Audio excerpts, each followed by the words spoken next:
friends, today we're going to go old school. I'm talking triple OG old school, the Winchester Model 1873. This is the rifle that won the West. Now, before we can get too deep into the 1873, we've got to talk about how we got here. The original Henry repeating rifle, two reproductions that you see here, serial number 43 and 44. This is an incredible looking firearm. This firearm really broke the mold in terms of giving more firepower. This was the one that aggravated the enemy if you showed up with one of these. These are my father-in-law's, and hopefully at some point we can do a review on one of these if you can convince him to let me shoot them. These have never been fired before, either one of these original Henrys. Beautiful guns. You see the brass plate on them, brass receiver, full-length barrel. These are beautiful. This is how we got to the 1873. This was created by Benjamin Tyler Henry. The toggle link action of the original repeating rifle would be seen in many rifles after this. Notably, you'll notice it in the Winchester 1866, the 1873, and the 1876. This was a revolutionary design. This was a piece of history right here that opened the door for a whole lot of other things and developments in firearms after that. Now, the histories of Benjamin Tyler Henry, as well as Mr. Winchester, Mr. Smith, and Mr. Wesson, all of their histories were tied together back then. We'll do that in another video at another time because there's some really rich, detailed, interesting history involving these particular rifles and all these gentlemen. But let's just move on to the 1873 now. These were all very popular at the time. You would have people like the James Gang. They were very big fans of the 1873, used them all the time. Buffalo Bill Cody was a huge fan of the 1873, as well as Geronimo and his son. The Indians liked it a lot. The Indians used the 1873, and in some cases the 1866, to wreak havoc on the Westerners that were moving west and moving into the Indian lands. Now, the Winchester Model 1866 was kind of what started it all for Winchester as a company. This was the first rifle that was created once Winchester had purchased Henry. Henry went bankrupt, and Mr. Winchester actually he was the biggest shareholder of Henry at the time, and he purchased all of the shares of the remaining stockholders and created his own company, again, Winchester, and he kicked it off with the Model 1866. He called this Model 1866 the improved Henry. Kind of makes you wonder if that wasn't a little bit of a to Henry, because you know, to call it the improved Henry was pretty funny to me, and almost like a slap in the face, so to speak, but maybe a very professional one, and maybe it wasn't, because it was an improved version of that Henry rifle. Now, when we finally got to the Model 1873, it was actually manufactured in 4 calibers: the 44 Winchester, which was the 4440 or the 44 WCF Winchester centerfire. It was also manufactured in a 38 Winchester, which was the 3840 or the 38 WCF, the 32 Winchester, and the 22 rimfire short and long. Now, let's remember that the 44 is not the same as the 44 Henry. The 44 Henry was a rimfire cartridge, and it was pretty weak, 20-something grains of gunpowder. When the 4440 came around, or the Winchester centerfire, Winchester wanted its name on there, so they called it the WCF, the Winchester centerfire. But it was the same round as the 4440, with the 44 being the caliber and the 40 being the powder, 40 grains of powder. So the 4440 was quite a bit, and of course it was centerfired too, but the 4440 was quite a bit stronger at 40 grains of powder versus that 29 in the 44 Henry. Also, it made it able to be reloaded. You could not reload the 44 Henry, whereas you could reload the 4440.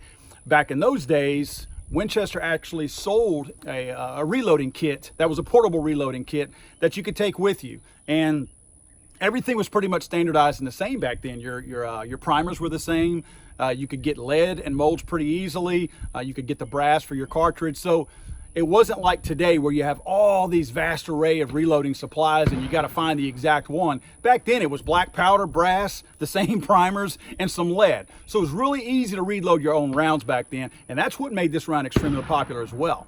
This particular model has an octagonal barrel on it, but the round barrels were standard back then. But the funny thing was, A lot of people might misunderstand that and think that the octagonal barrels were the original or the standard, because they actually outsold the standard round barrel. So there's way more of the octagonals that were sold out there than the rounds. But again, the round was the standard barrel that came with the standard issued Winchester 1873. One thing that was definitely different on the 1873 and why it was the quote improved Henry is that the receiver itself was now being made out of iron or later on steel. That was a lot harder. Some of the brass receivers on the older models of firearms, Winchesters, and even some of the Henrys, were made out of what they called gunmetal back then. You know how we consider gunmetal now something that's kind of gray? Well, they called brass, or at least somewhat of a brass alloy, copper alloy. They called that gunmetal back then, or the yellow boy in some cases. They were calling some of these guns that had the brass receivers on them. This was considerably stronger, so it was giving you an advantage that you weren't going to have some bursting right here in the receiver of the gun, and it's tended to last a little bit longer. Now, one thing that they did not make steel, and you'll note that, is the elevator here. The elevator remained brass, and the reasoning for that is this gun could be pretty much an all-weather gun as long as you did not have metal on metal parts that had this low of tolerances. If you notice, look how smooth this elevator is and how tight it fits in this receiver.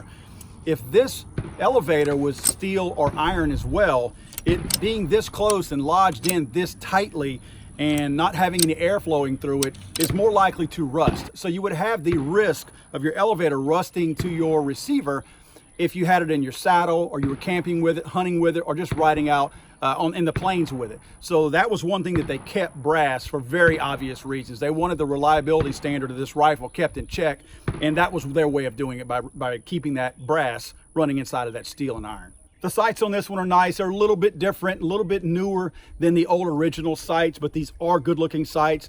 The buckhorn sight in the back is pretty big. I'm not a huge fan of the buckhorn sights, but they do at least lend a sense of originality, I guess, to the old units that were actually produced back in the day. You'll note the dust cover here. The dust cover is what I guess you could call it an automatic dust cover.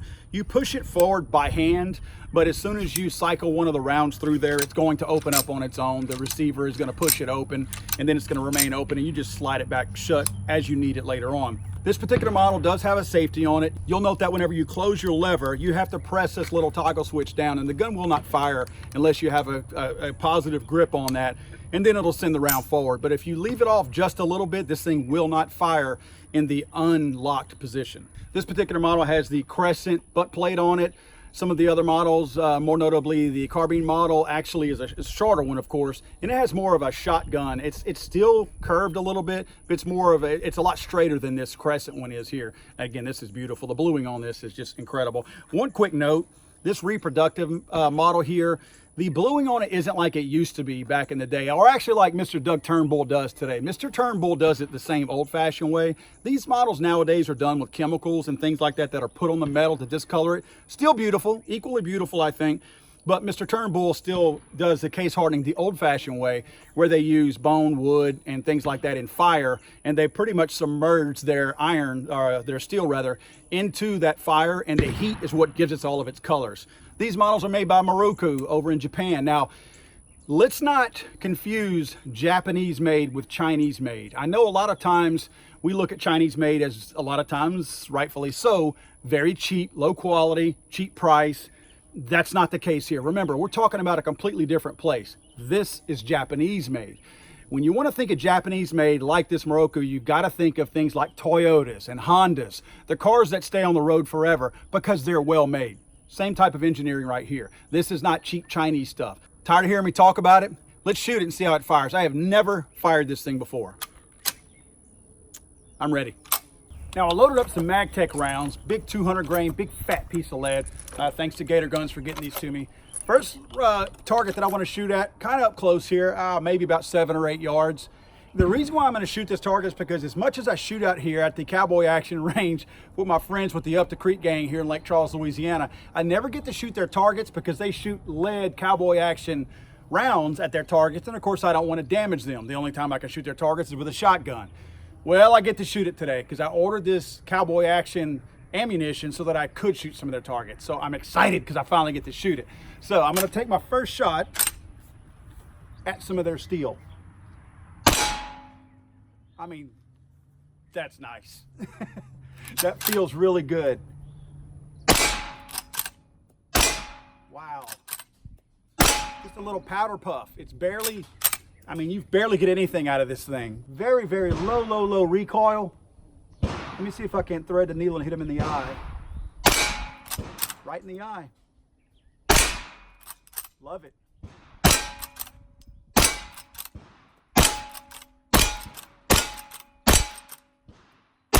Nice. I'm gonna try to shoot one of my targets a little further away unless I'm out. Yep. I was kind of subconsciously counting there.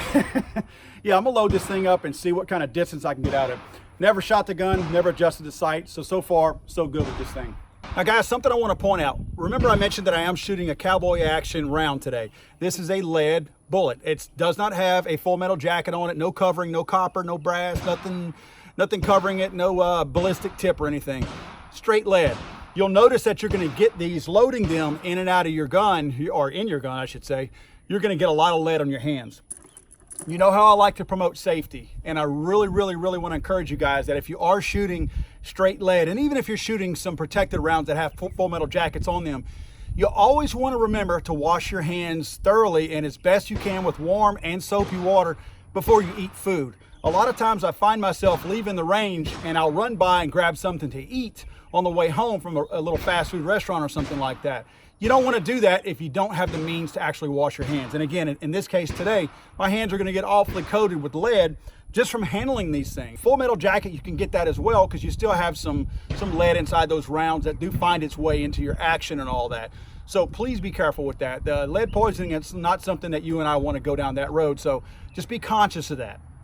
All right, guys, we know this 1873 can shoot.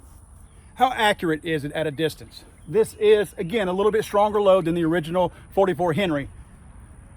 And it can reach out there. It's a little bit hotter than some of your other rounds out there, but I'm 83 yards out. Let's see what kind of accuracy we have with this thing with the iron sights.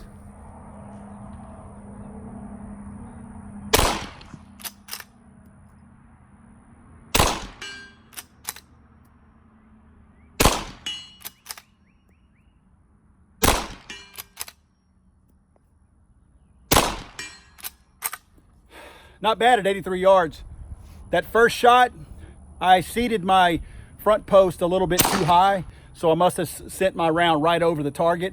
But the other two shots, I just buried that post right down into the buckhorn rear sight, and it popped it every single time.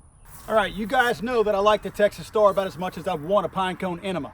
All right, I'm feeling cocky right now though. I gotta tell you, I got 12 or 13 rounds in here. I only got 5 plates of steel right here.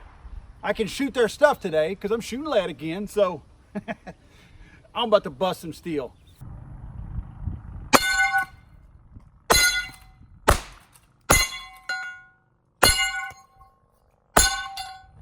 Friends, I know a good thing whenever I see one, and this Winchester 1873 reproduction by Moroku, it's a sweet rifle. It's a lot of fun to shoot, very low recoil. The report is not crazy loud, so anybody that's intimidated by that, you know, they might want to shoot this thing.